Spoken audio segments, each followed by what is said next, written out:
Okay, good morning. I'm Dr. Jared Gardner for those of you watching online, and I'm here today with my awesome dermatology residents and Dermpath fellows.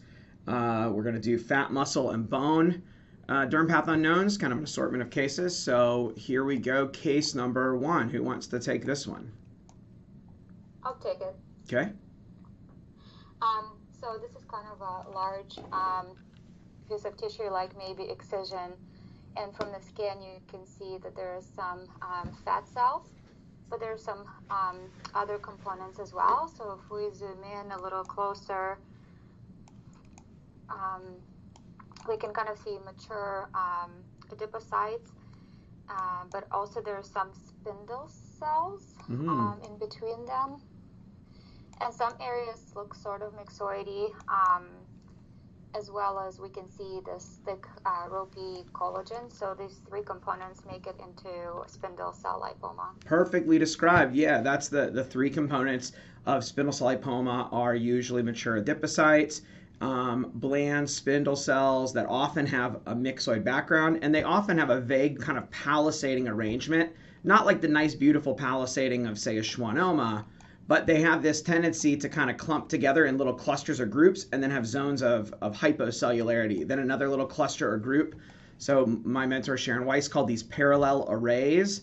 I kind of am a simple person. I think they're like palisades. But I like parallel arrays. It's just very fancy. The myxoid background is a real common finding in spindle cell lipoma and sometimes can be very abundant. So much so that it starts to almost mimic like a myxoma or something. So I find those give people trouble diagnostically, but I find the myxoid background to be a real useful clue to think of spindle cell lipoma. And then mast cells are often present, as they are for many tumors with a myxoid background, and this area is not quite scanned in focus, but you can see that's a little fried egg there, a little mast cell, probably another one right here. And then ropey collagen bundles. And these three components can be in varying proportions. Sometimes there's abundant collagen, sometimes there's very little. Sometimes there's lots of fat with only a little bit of spindle cells. Other times the spindle cells predominate and you have very little or no fat. And those are called low fat or fat-free spindle cell lipomas. And those can get confused with a wide variety of other things, because these are actually not probably fatty tumors. They're actually fibroblastic tumors that happen to have a lot of fat in them usually, and they express CD34 like many fibroblastic tumors do. And because of that, they can again get confused with solitary fibrous tumors, dermatofibrosarcoma protuberans, lots and lots of other stuff. Okay, and more recently we've found that a lot of times they have loss of a deletion of 13q, which is where the retinoblastoma gene lives, and so they'll have monosomy of retinoblastoma on fish, or if you do immunostains, you'll see loss of RB1 retinoblastoma staining in the majority of the lesional cells. So that can be a useful tool in difficult cases, but most of the time it's an H&E diagnosis. And you can see here, this is in the subcutis, right? Well, it's, once it focuses, there we go. You can tell it's in the subcutis because you've got a chunk of tissue with no skin on it and no muscle under it. So usually, except for like a general surgeon inside the peritoneal cavity or somewhere internally, if you're getting a biopsy or excision done in clinic and a chunk of tissue comes out with no muscle or no fat, usually that means you have a subcutaneous lesion. That's kind of a nice, useful trick. Okay, good work. Quick question, Dr. Yes. Can you talk about how to distinguish those from fibrous hamartoma of infancy? Just because those can also have fatty areas, fibrous yeah. and Let's see. So areas. That's a great question. So how to distinguish from fibrous hamartoma? Let me see if I happen to have one handy here. All right. So here's an example of fibrous hamartoma of infancy, and you're right that you get that same mixture of bland spindle cells and adipocytes, right? So there are also, I think, three components in fibrous hamartoma of infancy: mature fat, spindle cells, but here the spindle cells do something quite different than in spindle cell lipoma. In spindle cell lipoma, they're arranged in these little clusters or parallel arrays or palisades, but here in fibrous hamartoma, you get these long streaming fascicles. Look how they're all running in the same direction all the way across the screen, right? So that fascicular, that nice long fascicle, very characteristic, and that's what I'm looking for. And remember, wavy doesn't really always mean nerve. In fact, if it's this wavy, it's usually not nerve or neural. It's usually fibroblastic, and that's because the collagen and elastic fibers are pulling the tissue up, and it's kind of getting this artifact that my fellow in the past, Ed Fulton, called the ramen noodle sign. It looks like dried ramen noodles in the package. And then the key component, though, is in addition to the fat and the fascicles of spindle cells, you want to find these. And these little nodules here are the immature mesenchyme, these kind of immature, more primitive looking cells that are kind of oval to round, have a little bit of a grayish cytoplasm or background, and they form these little balls or aggregates that are scattered here in the midst. And that's like the key diagnostic finding is this immature mesenchyme. There. So 3 components, but kind of different components. But you're right, at first glance, they certainly could make you think of spindle cell lipoma. So great question. But this here is fibrous hamartoma of infancy. And usually these are going to be in young kids, toddlers basically, or kids under the age of 10. I'd say probably under 5 most of the time. And spindle cell lipomas are usually in older adults. The classic location is posterior neck or upper back of a middle-aged or older man. But we know now that a subset, about 15% or so, occur in women. And when they occur in women, they can occur particularly in weird sites, like other places away from the shoulder girdle, posterior neck, upper back. Even on the extremities, I've seen things that look like spindle cell lipoma on the hands and feet occasionally. And they can have overlap with superficial acral fibromyxoma, and in fact may be related because those also have RB1 loss. So that's fibrous hamartoma. And the one other thing I didn't mention here, but I think a good rule of thumb is if you see something that you think looks kind of neural, and then it's S100 negative, think about spindle cell lipoma, because the low-fat spindle cell lipomas particularly, they can have a very neural appearance because they've got the myxoid background with some mast cells and this very, like a little bit of palisade look. Even if you don't recognize that it's palisading, your brain is picking up on these cells are arranging the way Schwann cells arrange. And you can certainly have confusion. S100 will stain sometimes the mature adipocytes, but will not stain the spindle cells in a spindle cell lipoma. All right. Now, next case.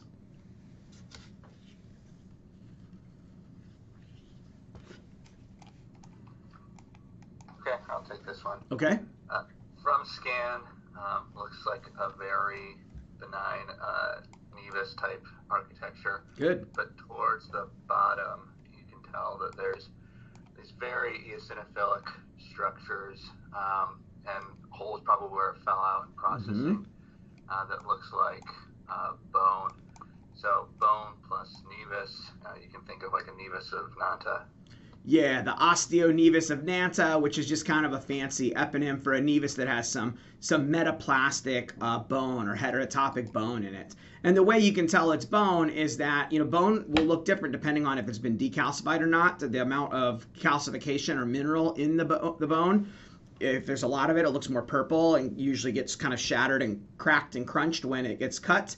If it's been decalcified to some extent or there's not as much mineralization, it'll look more pink because remember what underlies the calcium is osteoid, which is made of collagen.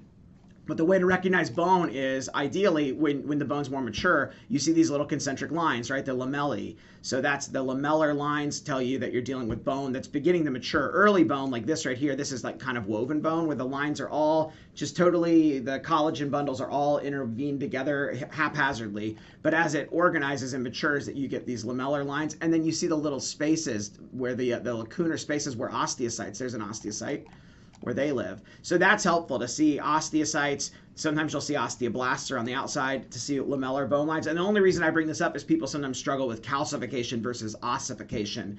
It usually doesn't really matter in all honesty, but it comes up. And so that's how you tell apart. So this is nice, good example of bone, good osteocytes and lamellar bone lines. And when you see that in a nevus, you can call it an Nevus of Nanta. Honestly, when I see these, I guess I usually point it out to the resident and then sign it out as benign melanocytic nevus congenital pattern. So, and you can see up here, like you said, this is definitely nevus.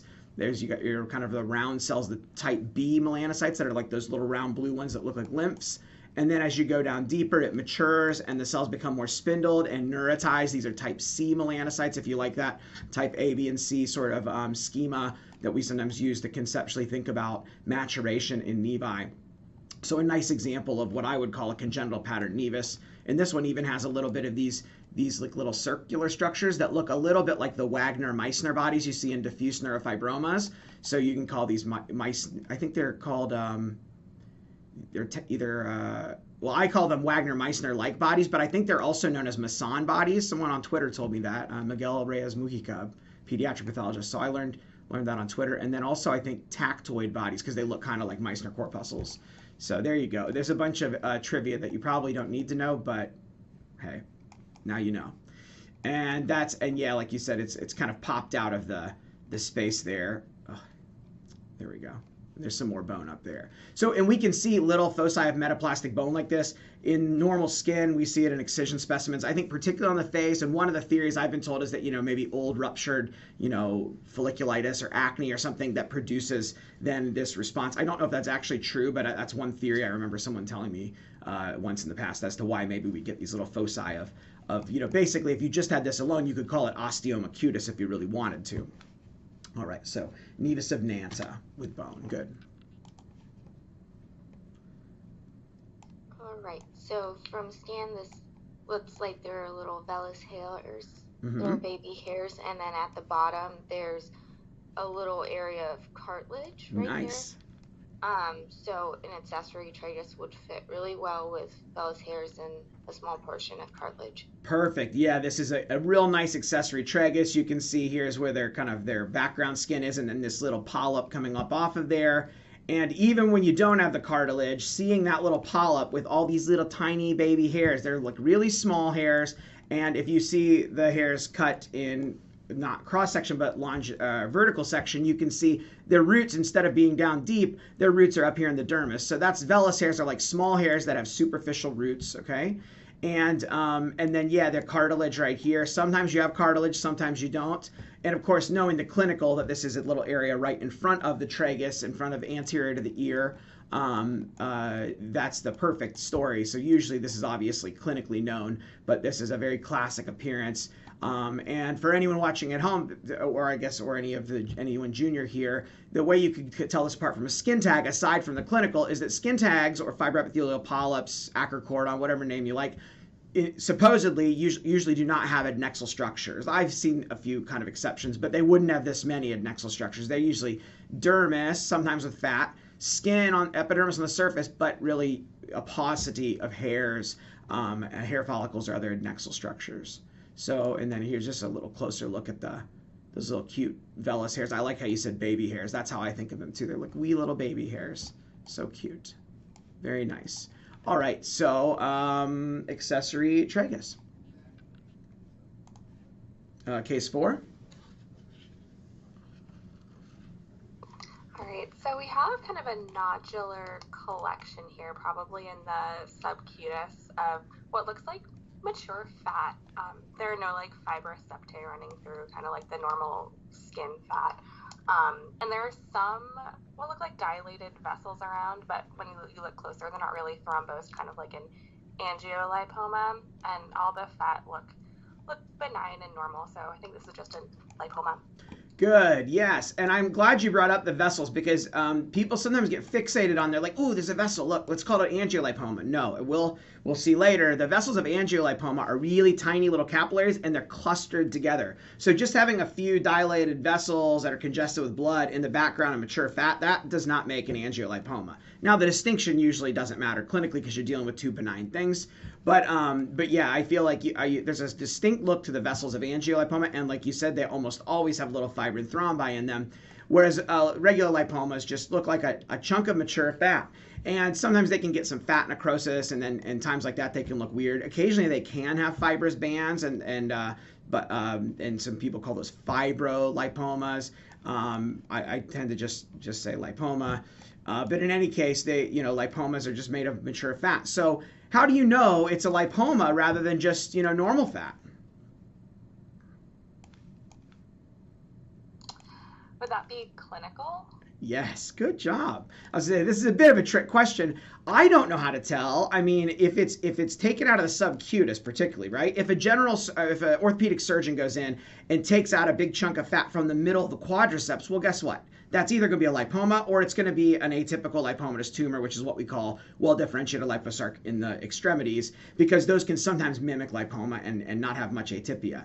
So, but I know because of where they're located, there shouldn't be a big mass of fat there. But the subcutis, particularly in people who have more ample subcutis, can be a bunch of fat there, right? So the only way I really know is if it was actually a discrete mass. And people love to talk about, oh, it's thinly encapsulated. Okay, I guess. I mean, sometimes you can tell grossly, like it comes out and it's perfectly, perfectly shaped as a nice little egg shape and it's got a thin membrane over it. But I feel like a lot of times I get a couple chunks of adipose tissue that really, to me, I have no idea for sure. So when I sign these out, usually what I say is mature adipose tissue, consistent with lipoma, because I don't know for sure. And yeah, it's probably a little bit overly paranoid to do that, but I have heard of times where, someone thought something was a lipoma, and in fact, it was not actually representative tissue. There may be something else there that was causing the mass, and that kind of led people astray by thinking, oh, it was just a lipoma, and there was actually something else unsampled. So the chance of that happening probably pretty low, but that's how I tend to sign these out. Because otherwise if you gave me just a chunk of extra subcutis, it will look just like this to my eye. So in any case, that's the way that I handle these. And this probably won't apply too much to you guys in derm, but basically when a lipoma something looks like a lipoma, but it's bigger than 10 centimeters, I start thinking about, could this maybe be an atypical lipomatous tumor or well-diff liposarcoma?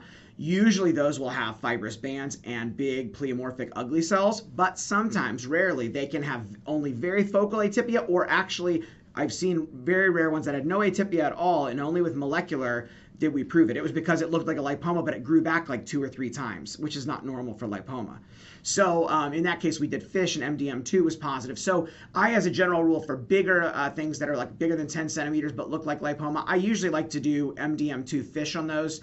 I understand not everyone has that available in their practice, but I do. There's been some publications suggesting that helps to reduce the risk of missing those. The larger a lipoma, something that looks like a lipoma gets, the more likely it is that it may not actually be a lipoma. I've seen really big lipomas, like 25 centimeters, but I proved those first to make sure they were MDM2 negative. So just an aside for anyone watching this, that's kind of my general rule. If it looks like a lipoma but it's really big, or has had some unusual behavior like recurrences, then I tend to do FISH just to make sure we're not missing a well-diff liposarc. Well-diff liposarc are atypical lipomatous tumor, again, what we call it in the extremities or in the superficial tissues like the subcutis. It's actually really rare in the skin. You probably will never encounter one in your career. They're relatively common among soft tissue tumors in the deep muscles of the thigh or the retroperitoneum, but they are very, very rare to occur as a small superficial mass. I mean, it happens, but it's really rare, in my experience at least. So, all right, good job.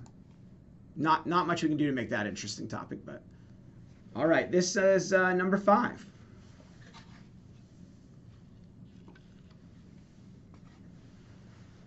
I can take this one. So it's kind of a tag-like papule. There's epi almost all the way around, except for the little portion where you can tell it kind of attaches or attached to the person that it belonged to. And there's lots of fat in the middle of it that looks kind of like closer to the surface, I guess, than I would normally think of it being. So I feel like this fits well for Nevus lipomatosis superficialis. Good. Clinically, I guess you'd have to distinguish it from Goltz, because I guess they can look kind of similar histopathologically. I don't know if this is true at all, but I imagine NLS looking more like a papule and Goltz looking more like a plaque. I don't know that I've ever actually seen a real case of Goltz syndrome in practice. I've seen a couple of recuts of it, but I actually don't have a good feel for what it looks like clinically. I mean, I'm sure I've looked over it in a book when I was studying for boards, but it's one of those things I've encountered never, so I've not actually had a good feeling for it. So I don't know. That's a good question. The question of, yes, this is labeled in the set as Nevus lipomatosis superficialis, and there's a bit of two schools of thought about how to handle this. Some people don't like calling these Nevus lipomatosis. They say if it looks pedunculated like a tag and just has fat in it, it's just a tag with fat, okay? So some people call those pedunculated lipofibroma, which is just, I mean, how many names do we need for skin tag? I don't know, but basically acrochordon with fat in the middle. People like that have that school of thought say, don't call these nevus lipomatosis, call them just a tag or a lipofibroma, acrochordon, whatever, and only use nevus lipomatosis superficialis for when it's like on the thigh or the buttock and it's long standing since they were younger. And it's kind of a sessile, like kind of nodular or multinodular area that is kind of, instead of on a little stalk, is kind of a dome shaped pushing up from the skin, so it has like a kind of a sessile, means it's like a polyp but has a broad base rather than a thin neck that attaches to the skin. So I don't know why it even matters. This is all benign stuff. So in any case, though, but I know some people make a point of saying that they don't like to call a tag with fat in it nevus lipomatosis superficialis. They only like to call those ones that are like on the thigh and are kind of a raised plaque or sessile polypoid thing, nevus lipomatosis. But in any case, the finding that you're going to see is the same. You're going to have a bunch of fat that's up in the dermis, getting close to the epidermis. And like you said, in Goltz, which is what focal dermal hypoplasia, correct?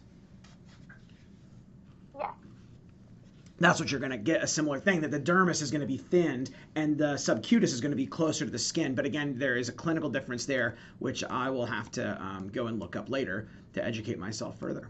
All right. So whatever name you like to call this, it's benign, and that's good.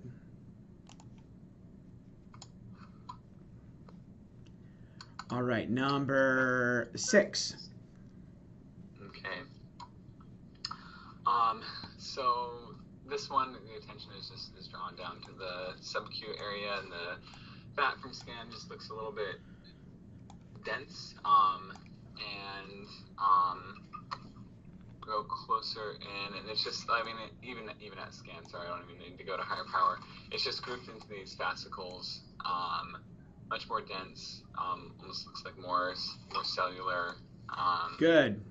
And what shape? Yeah, kind of the shape there, like in little balls, right? Little nodules or lobules. Here's one, here's a lobule, here's a lobule, there's one, here, there. So the very discrete, like rounded borders where the fat cells are all bunched together. But like you said, it looks a lot more cellular and more pink rather than white, like normal fat, right? So what's going on? What do you think? This looks like lipoatrophy. Very good. This is a great example of fat atrophy, okay? In this case, from the story here, is that this was from steroid injection. So it was called lipodystrophy from steroid injection. I honestly don't know how to distinguish lipodystrophy from lipoatrophy, but yeah, I would, if I had this, I would call this fat atrophy. And then the question is what caused it. Different things can cause fat atrophy, but it's a really important pattern to recognize because it can make the fat look so weird and cellular that sometimes people, if they're not familiar with it, they can get concerned that they're dealing with a liposarcoma or something like that. So what happens is that fat cells are normally arranged in lobules in the subcutis. It's just the lobules are so big and the septae are so thin that you don't really appreciate it. It just looks like a big wall of fat, a big sea of fat cells. But as the fat cells begin to lose their lipid, they begin to shrink down. The septa widen, and because there's nothing there, they have to fill in that space. And the adipocytes get smaller and closer together, and therefore the nuclei that are always there and the vessels that are always there, because remember, fat's very vascularized because it has to have all those vessels to exchange lipid, right, out of the bloodstream into the fat cells for storage, and vice versa when fat's needed for energy. So the nuclei of the adipocytes and the vessels all get a lot closer together than normal, and so it makes it look very cellular and weird. But you can tell that the fat cells, look, that's tiny little fat cells, right? Some of them are almost starting to look like little signet rings, and occasionally they can do that. They can have a very signet ring look, and people can think it's signet ring carcinoma or something metastatic. So the nuclei get close together. You see more pink. A lot of this pink is the cell membrane of the adipocyte. Cell membrane that's kind of folded over, and you're seeing it, that's normally pushed out and very thin when we cut it, but now we're cutting through it when we section the tissue. It's cutting through at tangential angles. There may also be some increased collagen between the cells too. So this is a really nice example, and see all the vessels. Lots of little vessels, and the vessels in the fat, they tend to branch a little bit, and so sometimes people get concerned that this might represent a myxoid liposarcoma or something because they see these little thin vessels that are branching, and so that can cause, again, confusion. Myxoid liposarcoma is exquisitely rare in the skin or even the subcutis. It's been described in the subcutis, but I've never personally seen a case there. But yeah, these little vessels can get people confused. So in this case, steroid injection caused it, but you can get fat atrophy from trauma. You can get it from starvation. You can get it from pressure-induced fat atrophy because it's adjacent to a tumor, just like how you get skeletal muscle atrophy. So not a very exciting thing maybe, but a really important thing. And it's these weird reactive things like this. They can actually really give people trouble in practice. You know, their name doesn't sound too exciting, but they can really create problems if you're not familiar with the pattern. And this is a really nice example of that. And I think there was some more up here, but it's all the same. A similar lobularity up here. Once it loads, there we go. There's a lobule. There's another lobule. See that? Isn't that nice? So I find that recognizing that lobularity, that's a really helpful clue to know that you're dealing with fat atrophy, and then you try to figure out what caused it. So in this case, steroid-induced fat atrophy or lipoatrophy. Good work. Case 7. Okay, so this one looks like a kind of a nodular area, and when you go in closer, these are lipocytes, so a collection of fat. And unlike the one we had before, this one does actually have a proliferation of smaller, like capillary-sized vessels at the periphery. So this would be great for an Angio Lipoma. Very good. Yeah, this is an Angio Lipoma, like a nice classic one. Little tiny capillaries that are all packed together in these little clusters. And in fact, if I see a whole thing that looks like lipoma, and I even find like one cluster like that, how they're clustered together, I'll think, oh, this is probably Angio Lipoma, and I'll go hunt around, see if I can find some fibrin thrombi, which is the finding that you're usually going to have. It's a little harder sometimes to see on scan, and this slide's a little pale. That's probably one right there, but let me see if I can find you a more convincing one.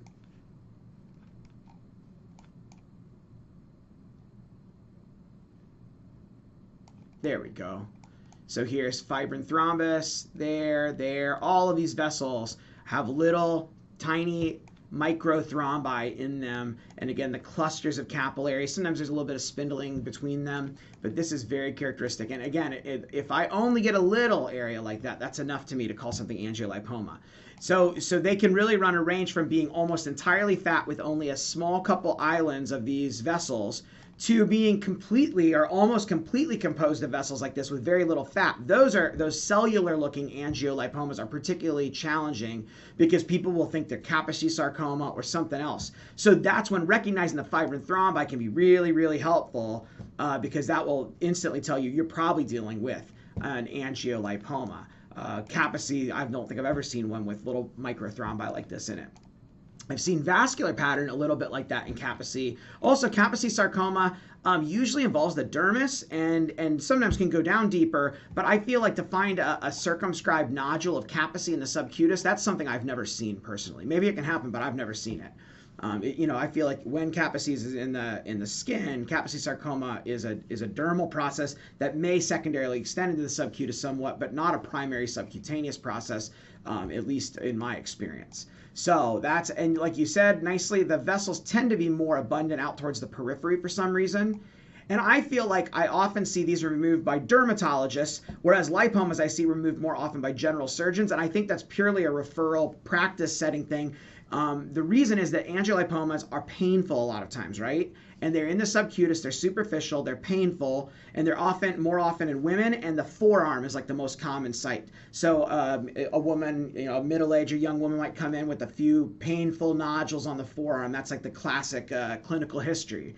And so because they're painful, they tend to present when they're early and small, I feel like. And because they're superficial, I feel like derms often take them out. And I think on the other hand, lipomas, a lot of times they're not painful usually. So the patient kind of waits and puts it off until it grows to be like 8 centimeters. Then they're like, doc, I got this lump on my back. And a lot of dermatologists might be like, that's a little bit big. Why don't we get you to a general surgeon to evaluate this, make sure it's actually a lipoma and that they can, remove that. So I feel like that's the pattern I've seen in my practice. It may not hold true everywhere. I think it just depends on again, the referral pattern. But knowing that these are painful, often in the forearm and often multiple, is useful, especially because, when someone gets a couple lumps popping up, sometimes that scares people that, the tumor's spreading or something like that. But that's a totally normal clinical history for Angio Lipoma. And we think, at least the last time I've read up on this, is that these are probably actually like a vascular proliferation that grows fat with it, rather than a true fatty tumor. They don't have the same molecular abnormalities as lipoma. So they're not just like a lipoma with extra vessels. They're actually a separate entity. So, and there's more of those thrombi, just to end on. How beautiful. Angio Lipoma. Good job. Okay, number 8. Let's see if we can rotate this. All right. So there's proliferation in the deep dermis, and even at low power, you can see they're very kind of basophilic blue cells, and seem to be concentrated around the blood vessels, these dilated vessels here.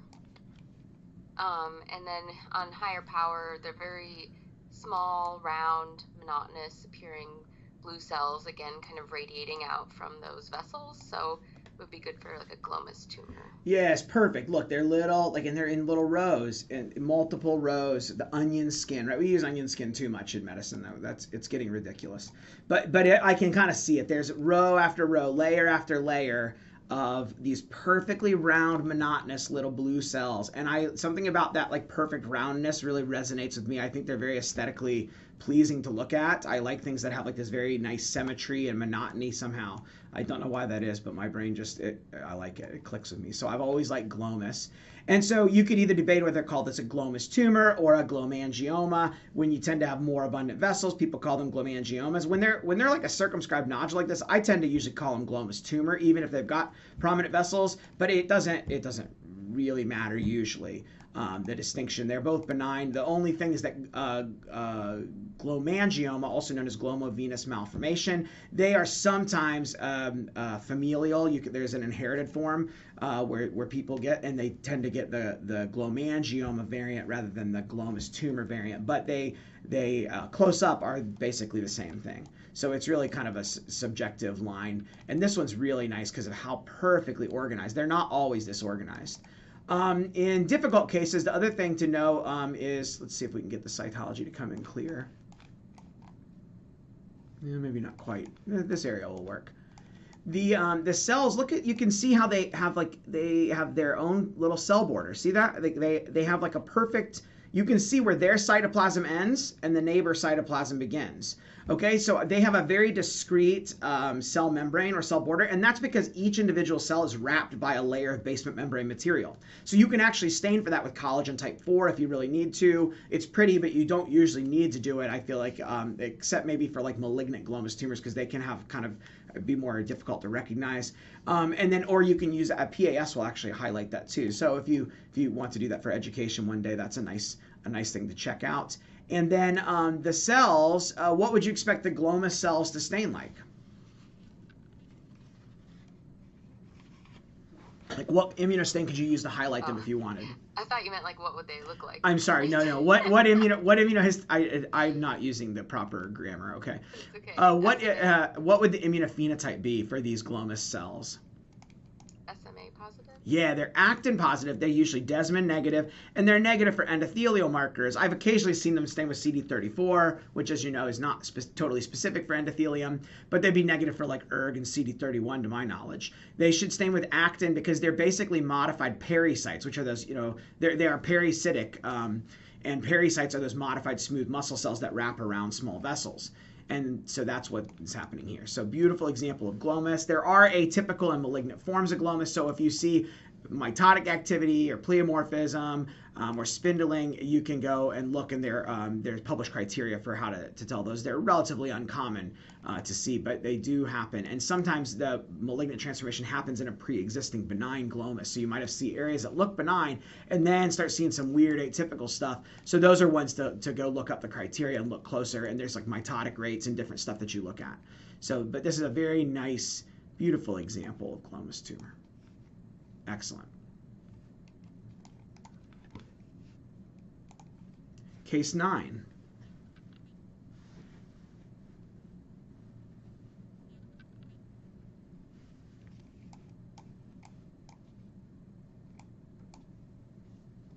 have is proliferation in the dermis. It's pretty, I mean, it's kind of probably ends, but it's pretty diffuse throughout the dermis in the piece we have. And it's pink. It's kind of forming like little nodules and fascicles. Good, yep. It's loading now. There, yeah, some fascicles of pink right here. Same right here, kind of running in different directions. So what do you think it is? Yeah, this looks like smooth muscle, so like leiomyoma. Yeah, pilar type leiomyoma. When leiomyomas arise in the dermis, they usually are from erector pili origin, or they're recapitulating erector pili. So they're made of these same elongated bundles, just like erector pili. It's just take a erector pili and put like 100 of them together and smash them into a little ill-defined cluster, and that's what a pilar leiomyoma looks like. And again, in the dermis, this is usually what you see, whereas the vascular type or angio lipomas are usually in the subcutis, and they're nicely circumscribed. So I think a helpful clue is that pilar type smooth muscle tumors, both benign and malignant, tend to trickle and intercalate between the dermal collagen at the edge. They're not smooth circumscribed nodules. They intervene between the collagen. You can see individual fascicles of smooth muscle intervening between collagen. And that people like to talk about this. Sometimes in cross-section, you can see these pale or clear areas next to the nucleus. Those are little blobs of glycogen that wash out during processing. I think some of my former trainees used to call these glycogen snacks. I'm not exactly sure where that came from, but they like to say that, like that the cell was just munching on some glycogen. So that's kind of cute. So yeah, that can happen. That can be helpful. And the nuclei, we can't really see here very clearly. The cytology is not clear, but you know, they have that kind of a smooth or blunt-ended, cigar-shaped kind of nuclei. And you know, when you cut them in cross-section versus longitudinal section, they look quite different, which is true of most things that run in fascicles. So that's a nice example of, well, there we go, pilar type leiomyoma. Good. And when multiple, of course, patients that have multiple of these, we have to think of Reed syndrome or hereditary leiomyomatosis and renal cell carcinoma syndrome, which is associated with fumarate hydratase deficiency germline. So those patients have a risk of renal cell carcinoma, but the majority of these I have seen in practice just were solitary. The Reed syndrome leiomyomas, I don't know. I've not seen a ton of them, but some of the ones I've seen were really big and weird looking. They were a lot larger and kind of funny. I don't know if that's always the case, but at least some of the times I've seen that. So, okay, number 10. Okay, so we have these large myxoidy, chondroidy nodules, and in between them there are what looks like probably sweat ducts with some sweat in the middle, embedded into this kind of myxoid stroma. So this one is good for mixed tumor or chondroid syringoma. Yes, perfectly done. It would be easy on one like this to think of it being a cartilage tumor because the cartilage is so abundant. But the key to recognizing is not just that there's cartilage here, but there's also epithelial structures. Either these cords or islands of cells, some of these may be myoepithelial, or actual ducts and glands, usually a mixture of both.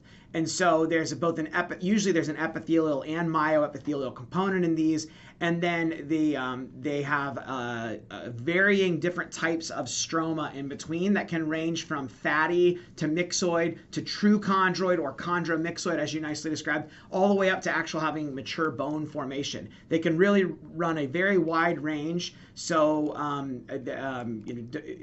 each one looks a little bit different, basically. So they don't have to have cartilage. So that's why chondroid syringoma is a good term, but it doesn't always work because, yes, sometimes they look just like this. They have kind of chondromyxoid stroma with fat, but that sometimes the whole stroma will look just like that and never make like that nice, well-formed hyaline cartilage. And the ducts tend to, just like sweat ducts, have a double cuboidal layer, sometimes with columnar. Sometimes they can have apicrine snouts. Occasionally you can see follicular differentiation in them, like keratin cysts and other things. And again, they can have a really wide range of features. If you see a thing that you think is a sweat gland tumor and you don't know how to classify it, mixed tumor is a good thing to have on your differential because the range is just so broad. And that's a great example of mixed tumor here. Really beautiful one. chondroid syringoma or benign cutaneous mixed tumor. Okay, nice.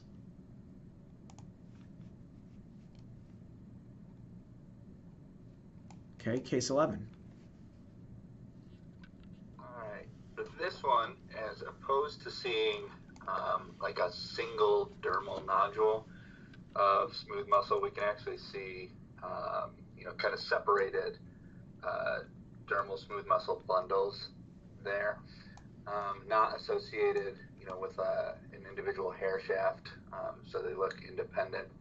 And it looks like fairly young skin too, which could fit with a smooth muscle hamartoma. Very nice. Yes, smooth muscle hamartoma.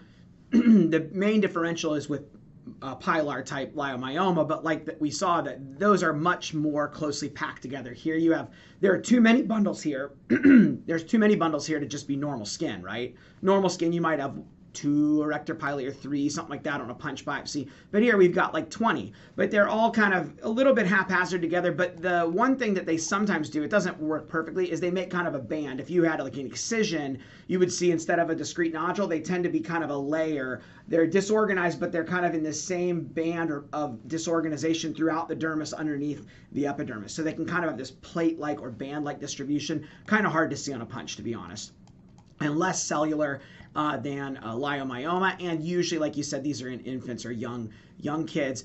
There is a form in adulthood that's called acquired smooth muscle hamartoma, which is a little bit confusing since, a hamartoma should be kind of a congenital thing, but we do tend to call some things hamartomas historically that probably are actually neoplasms. So, and then the other question that comes up is, how do I tell this apart from a Becker Nevis? Well, the way that I conceptualize them is I think that smooth muscle hamartoma and Becker Nevis probably exist on a spectrum. If I see lentigo-like changes or cafe au lait changes or nests of melanocytes in the epidermis over what looks like a smooth muscle hamartoma, then I would call that a Becker's Nevis. But again, to me, Becker's Nevis and smooth muscle hamartoma are on a spectrum. Other people might have different views on that. But so basically, if I'm seeing increased single melanocytes, small nests, macromelanosomes, increased melanin pigment in the epidermis over, I don't really appreciate that here, but that's, if I saw that, then I would vote for calling something a Becker's Nevis.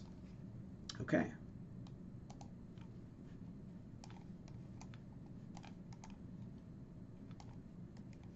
And here's case 12. All right. So there's this area, you can see this like purple area. It's like part of this is staining artifact here. Like the tissue's kind of folded a little and it's picked up more stain in some of these. That's why there's this irregular coloration, but it just kind of looks like cartilage. Good. Yeah, it's a nodule or multiple kind of clumped together nodules of hyaline cartilage. So just like a chondroma. Yeah, exactly. That's what we could call this, a chondroma. In bone, we use the term enchondroma for benign cartilage tumors. And in soft tissue, we call them chondroma of soft tissue or extraskeletal chondroma or chondroma of soft parts, all of those names.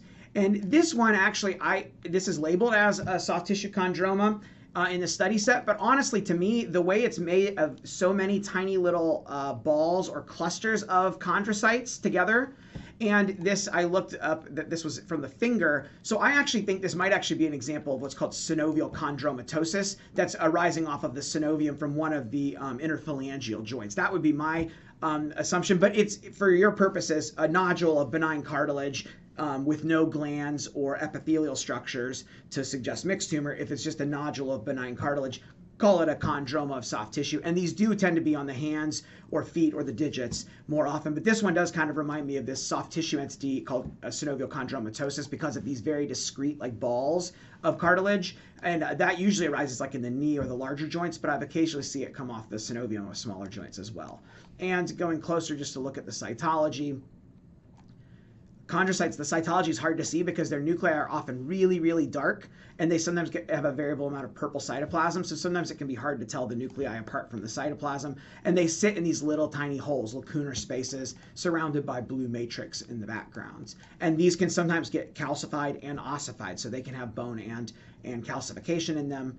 And rarely you can see scattered pleomorphism, but if you start seeing a lot of atypia, then you need to make sure you're not missing something else more serious. In the hands and feet, though, cartilage and bone tumors are, the vast majority of them are benign, and they can look really weird and atypical, but I caution people before making diagnosis of chondrosarcoma or osteosarcoma in the digits or the hands or feet.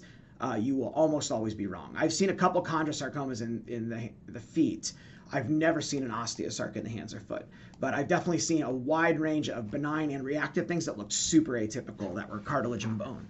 So it's one of those sites where most cartilage and bone things in the hands and feet are benign. So just as a statistical rule, that if you think it's malignant, you better get an expert to look at it, because your chances of being wrong are very high. All right. So this is either a chondroma of soft tissue or maybe synovial chondromatosis, but for your purposes, benign cartilage in soft tissue. All right, good job. 13. So for this, we have a pretty well circumscribed pink dermal nodule. Or maybe, I think it may be even subcutaneous pushing up into the dermis. It's kind of hard to tell.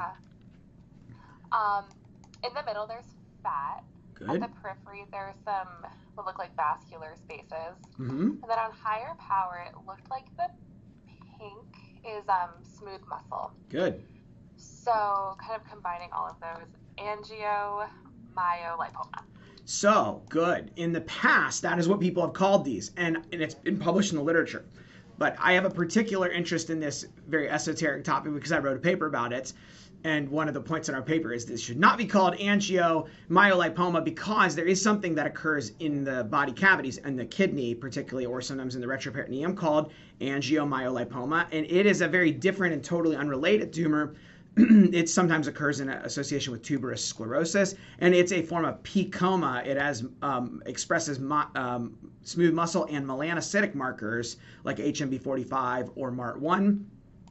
And these tumors here that occur in the subcutis that look like an angioleiomyoma but have fat in them, they do not express melanocytic markers. So these, even though they do have muscle and vessels and fat, these are like unrelated to renal angiomyolipomas. So what we proposed was that we call these angioleiomyoma with fat or with adipose tissue. Or when I sign them out honestly in practice, I just call them angioleiomyoma, or leiomyoma vascular type if you want an alternative, easier to say terminology. So to me, this is just like a regular, that marble-shaped nodule of blood vessels and mature and smooth muscle that occurs in the subcutis on the lower legs of women. This is that exact same thing, just add some mature fat into them. Now, why do they get mature fat? We never did figure out. I don't think it's entrapment. I think they just happen to develop fat in them as they grow.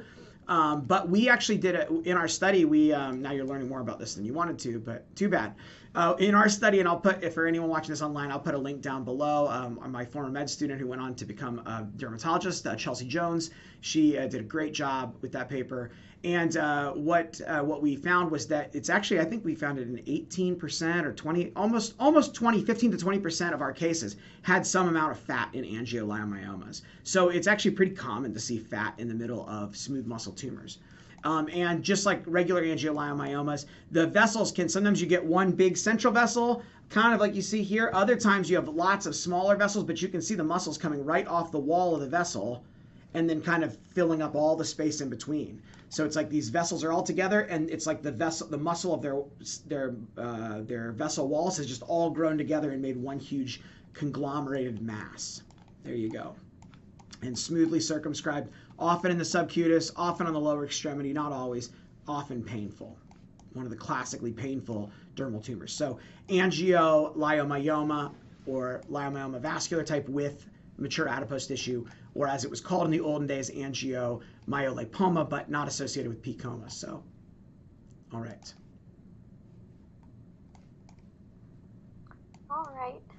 So acro skin, and then there's this big purple ball of calcified material in the dermis, but then also kind of, it looks like maybe working its way up through the epidermis. It's like trying to perforate. Trying to extrude it. Yeah. So I think just calcinosis cutis for this. Perfect, yeah. As opposed to osteoma, this is actually crunched up calcium debris here. And it can sometimes be big chunks of debris. Sometimes it's fine powdery particles. Like here, it's kind of hard to scan these because they're thick, and so they get kind of refractile. But see, you can see little spherules and chunks here, and then fine dusty stuff. Around the outside, you can get a giant cell and histiocyte reaction to the material. So kind of a foreign body response. And like you said, it can sometimes perforate out.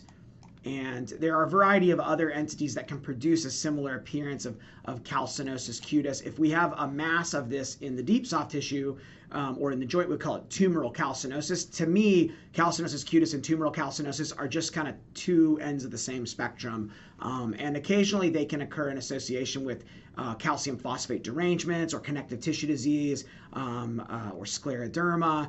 But they also can occur sporadically as an incidental idiopathic kind of finding.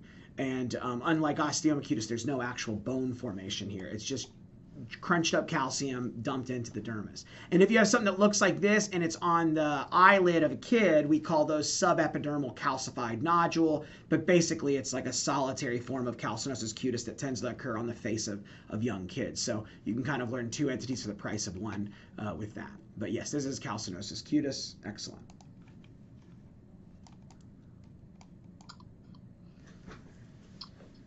All right. So here, dermal proliferation from this power, it's not totally obvious to me what exactly is going on. I would be thinking like, I don't know, GA or something, honestly, but as we go on, we can see some east-west spindled cells. Good. And characteristically sparing the adnexal structures as well.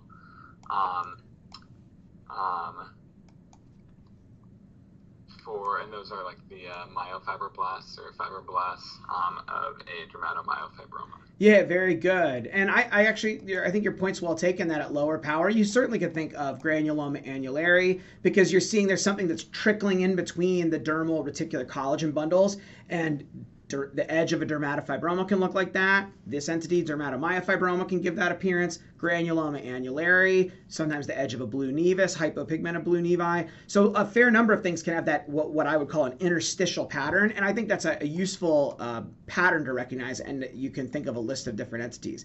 So dermatomyofibroma kind of a little bit looks like a dermatofibroma, except the cells are organized into these fascicles.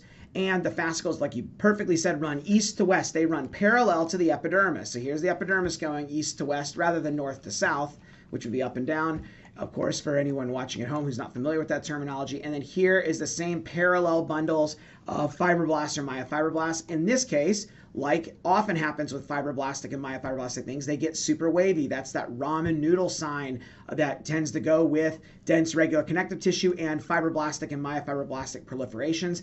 And although the name suggests that these would be muscle, they actually probably are more fibroblast, myofibroblast family, not true. They are not true smooth muscle, okay? They look kind of like muscle because they're in fascicles, but the name's a bit of a misnomer. So if you do muscle markers, they're going to be negative like half the time or more, okay? I feel like Desmond's usually negative and actin only stains well maybe half the time.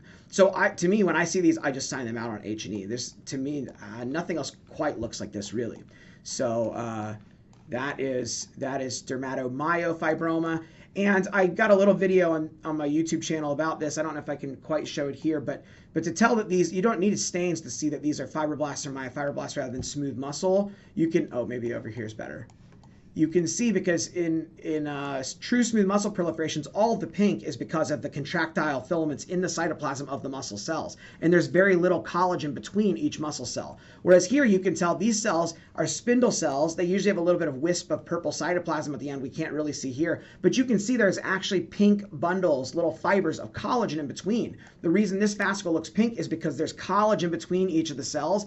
And it's real wavy like that for the same reason. And that is very typical of fibroblastic or myofibroblastic proliferation, not true smooth muscle. So again, I've got a better visualization of that. And if you're watching this at home, I'll put a link down below in the video description. But that's how you can tell on H&E. You can usually easily sort out smooth muscle from fibroblastic and myofibroblastic things.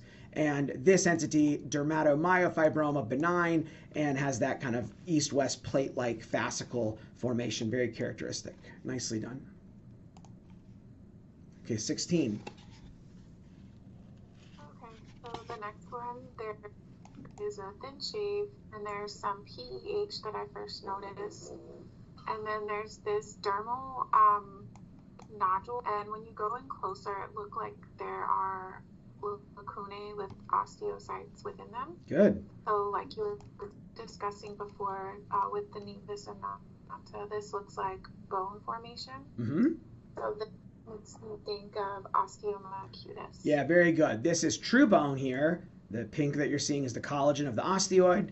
You're seeing osteocytes in lacunar spaces. Depending on the stage of development, you may see some osteoblasts that are kind of like plasmacytoid cells rimming around the outside. We see a couple of them here, but they're not really in focus on the scan. And then here, the bone, it's not quite purple, but you can see how it's changing color here a little bit. This is where it's kind of picked up mineral. So I don't know, this may have been decalcified, I'm not sure.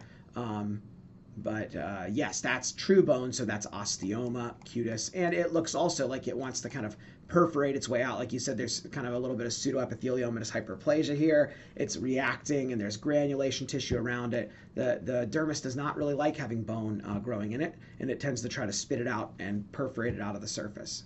So osteoma cutis. And one thing I didn't mention earlier, but if you see what looks like osteoma cutis or calcinosis cutis, one other thing to keep in mind is pilomatrachoma, because sometimes they can become very ossified or very heavily calcified, and until you see the ghost cells or the shadow cells in the background, those keratinocyte sheets that are dead, then you won't recognize what it is. So I've definitely had times where I've been able to trick trainees into calling something osteoma cutis or calcinosis cutis because they focused on the bone or calcium and missed the fact that in the background there was shadow cells. I mean, they're all benign, not a big important distinction, but just so you know for testing purposes. Okay, 17. Okay, so this looks like a well-circumscribed nodule, very, very pink at low power. And when we go closer, it's kind of comprised of like spindle cells moving or like running in fascicles, and I think it has kind of like a bubbly appearance of smooth muscle, and it's kind of centered around a vessel there, so an Angio Lipoma. Yeah, very good. This is smooth muscle. It is a little hard to tell on this scan because you can't see the cytology, but like you said, the bubbles of glycogen, very nice. And the vessels, as opposed to that one I showed earlier, the vessels are not quite as prominent in this particular case. So it really, each case is a little different, but you can see some vessels embedded, and the muscle just kind of merges right into that vessel wall. And sometimes you'll see a large caliber vessel at the periphery that they're growing off of, or in the middle, like they look like a donut sometimes, but yeah. So yeah, Angio Lipoma. Okay, and here is case 18.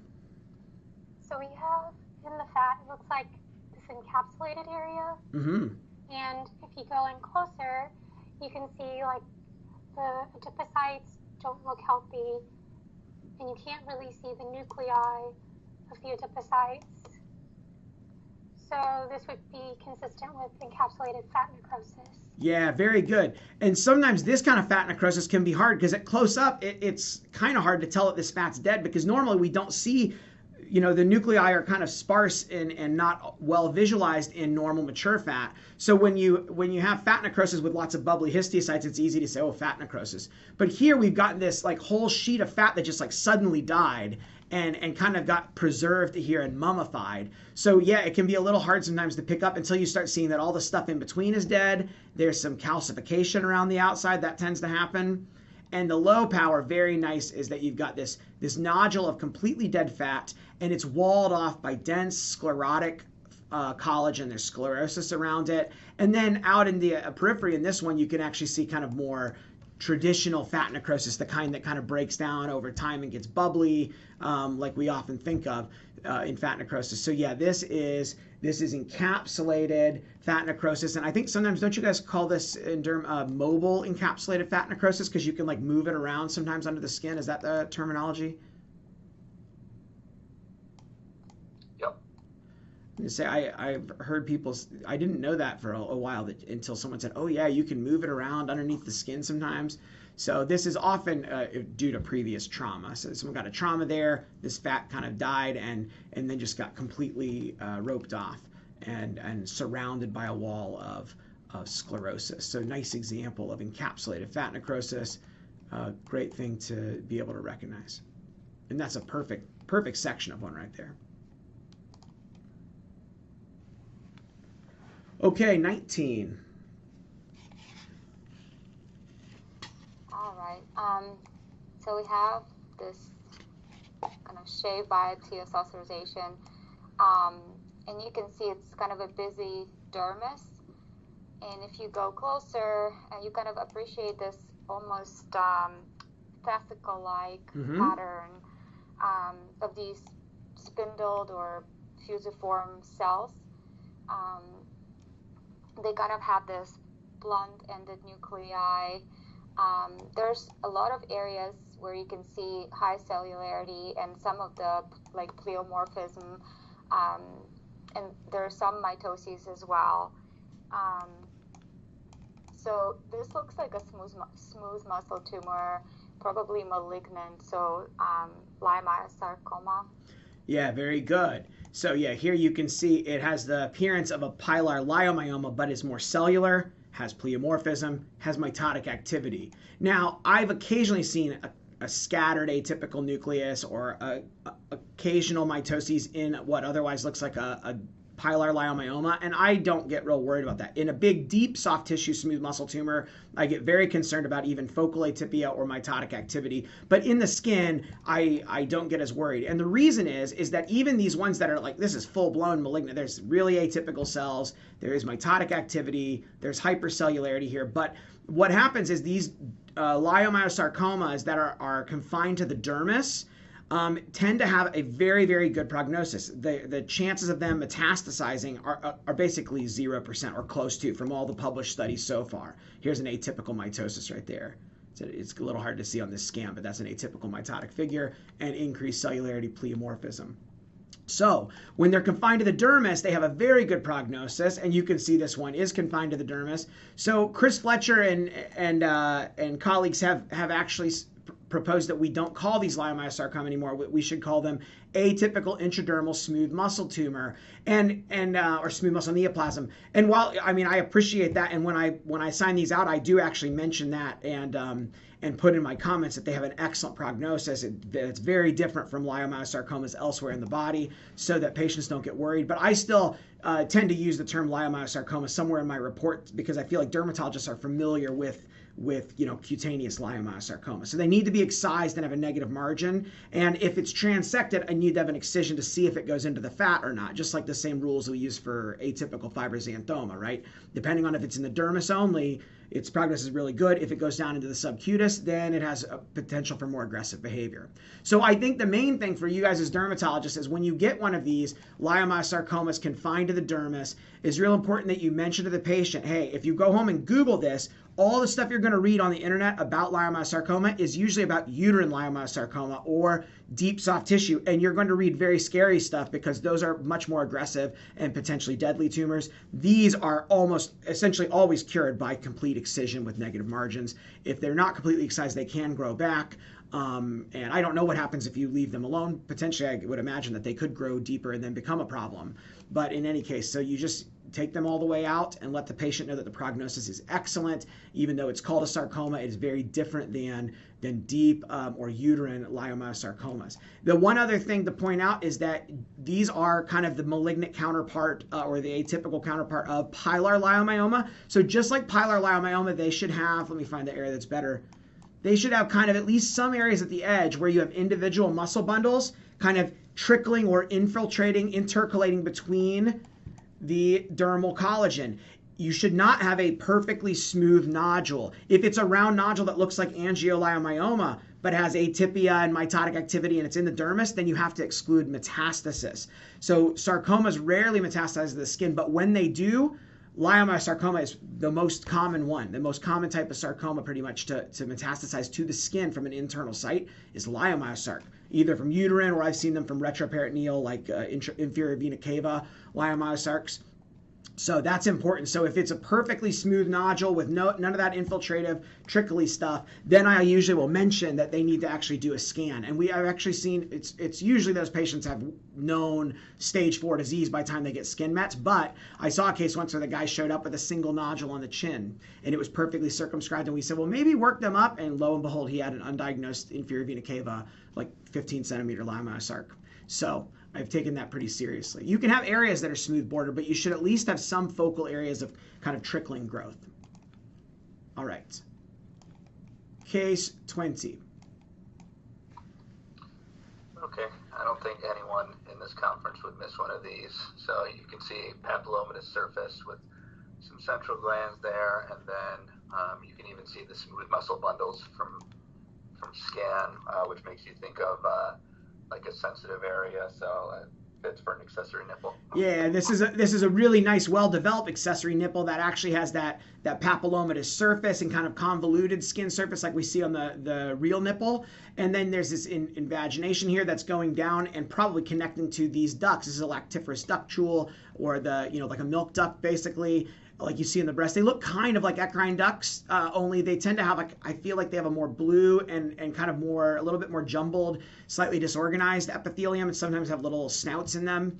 The smooth muscle bundles are a great clue. Here we actually have a mature sebaceous gland, which is kind of analogous to the Montgomery tubercles, which are those large sebaceous glands we see on the nipple. The smooth muscle bundles, which are much more abundant here than they would be in normal skin.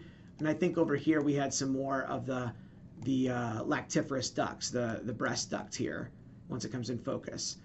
Probably what that is, although, yeah, right here, this is breast, not eccrine duct. But it is a little hard for me to explain why. It just looks different.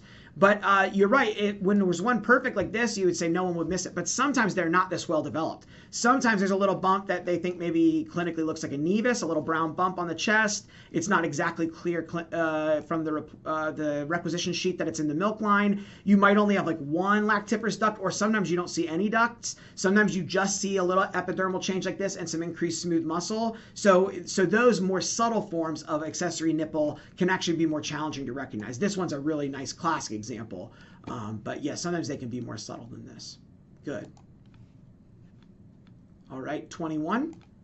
All right, this is something going on in the dermis, and from scan you see there's some nodules with some like staghorn vessel areas or open spaces. Mm-hmm. And it's kind of like two-tone, like a purple and then a lighter purple area too, which would be good for a myofibroma.